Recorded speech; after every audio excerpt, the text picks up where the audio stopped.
story. This thing, actually I'm asking questions from personal experience. I'm writing a story for a publisher who's got so-and-so character, XYZ and ABC.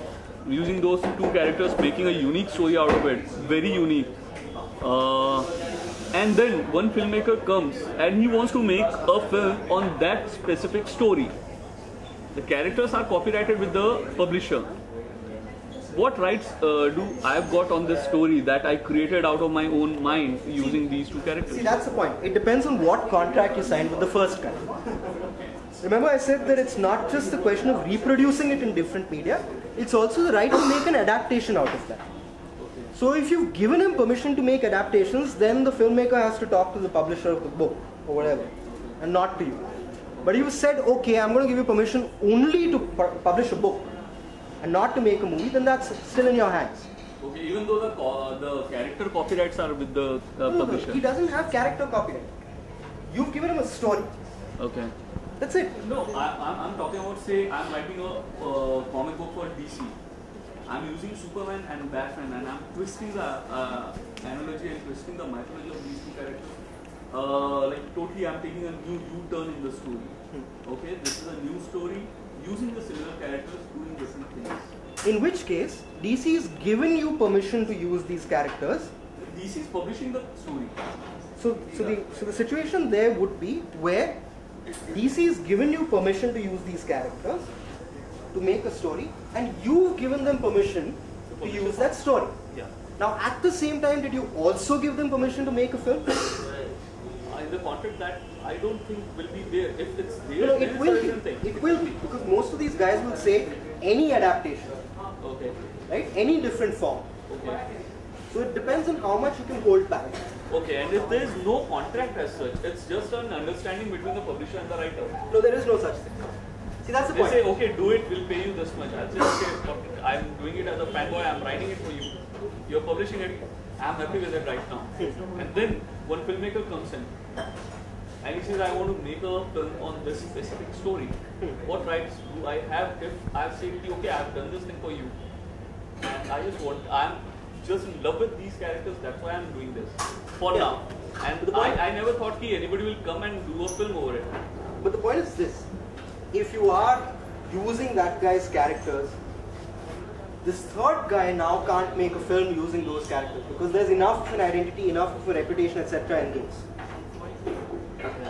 Right? So these are interrelated things. Like if those characters weren't there, the story wouldn't have gone out.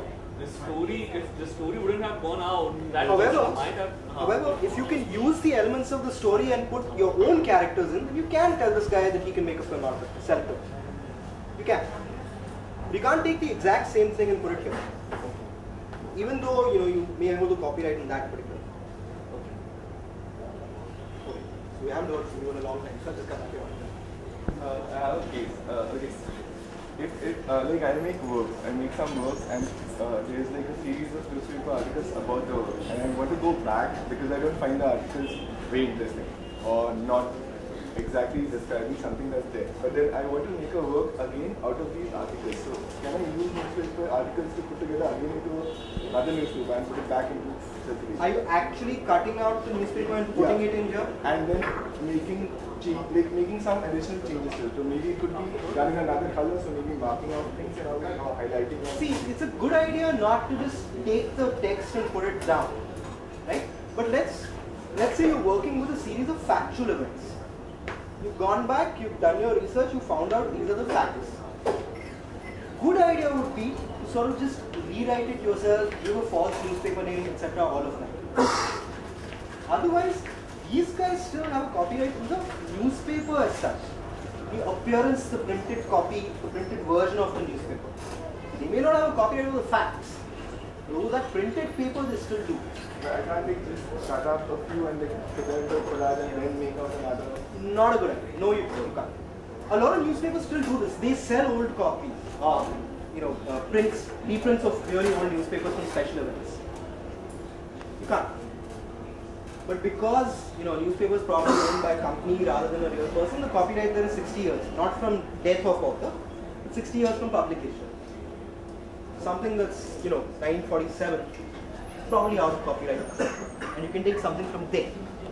But you can't pick up something from today's Times of India and reproduce it in your work. Change the name around, change the look around, rewrite the story. You need the facts, that's what's important. Right? I can't like just, okay, yeah, but I will change maybe the titles and things like that, but I can't just like take the whole thing right away. No, you can't.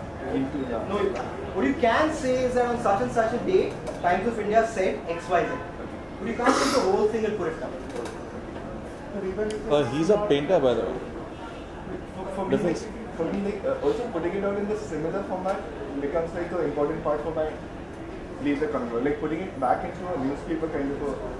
Yeah, so I mean, if you want to make it look like a newspaper, all of that you can.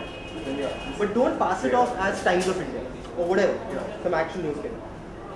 That is my question. If I can't quote Times of India saying a fictional thing in that. Sorry? Can No, I? you can't. You can't. Just as you said, giving the idea to giving SMS also gives No, but see, the point is, what do you want proof of? You want proof over the entire story, the entire written thing. Now, unless you've got a complete idea which you can express in 165 characters and which somebody else can't rip off, SMS doesn't make sense, right? You want to be able to show all the detail. One question. Can you also talk about trademarking characters? Both the likeness and the names. Okay, so I'll just take a couple of minutes of that. We've been talking copyrights so far. We had it for about like 2 hours now, so we have only maybe about another 10 minutes left. So just you can figure out the last round of questions. Okay, so here's what I'll do. I'll give you guys my mail address. Our sites on these handouts as well. There's a whole, there's a ton more information that's all available for free on the site as well. If you guys are interested, you should log on to that. But let me just take this last bit up, and then I'm still going to hang around, or you guys can mail me later on as well. Okay.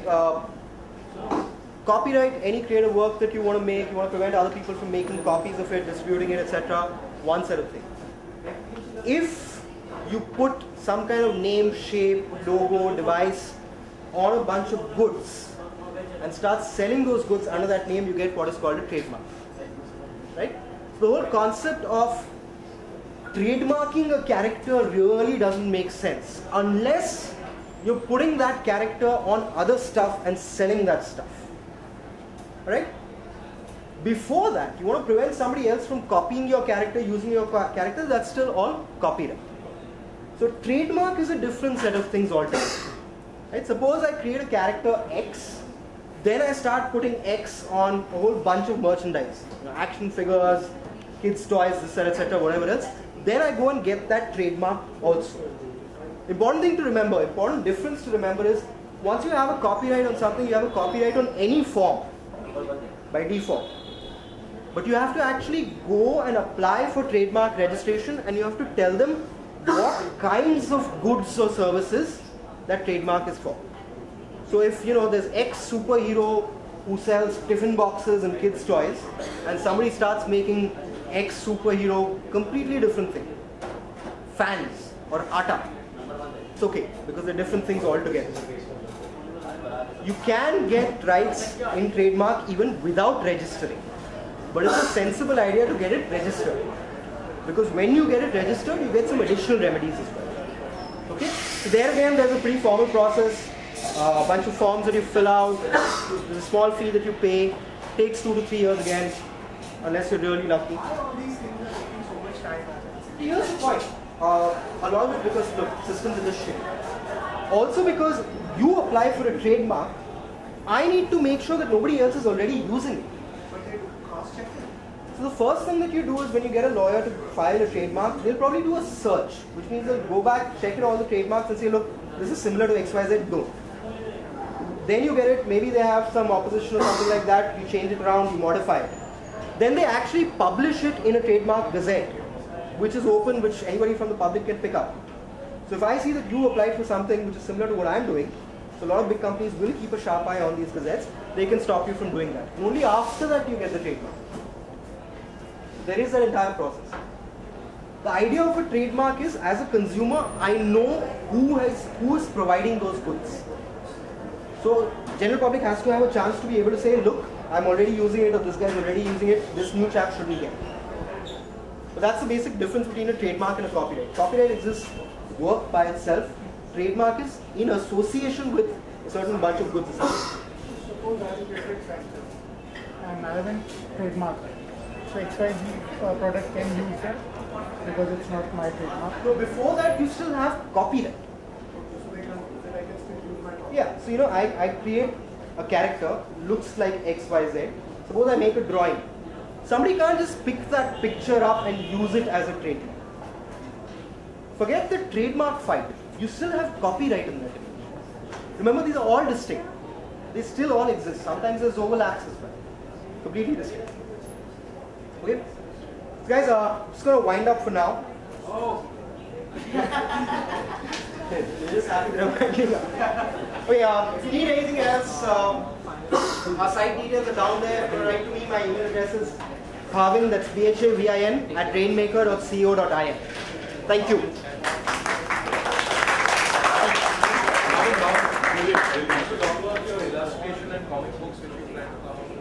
Right, so I was trying to talk about posters basically as a backlog. But if you guys are interested, you guys want to work with us, like I mentioned way back, we do make a whole bunch of comics, posters, illustrations, kind of talk about the law in slightly different manner, which people might find interesting and engaging. There's a whole bunch of stuff that we're doing. So there's about 3 of us floating around. Happy to chat now. Keep an eye out on our site, mylaw.net. There's already a whole bunch of stuff up there. And if you're interested, spread the word. If you're interested in working with us, love to. Thanks.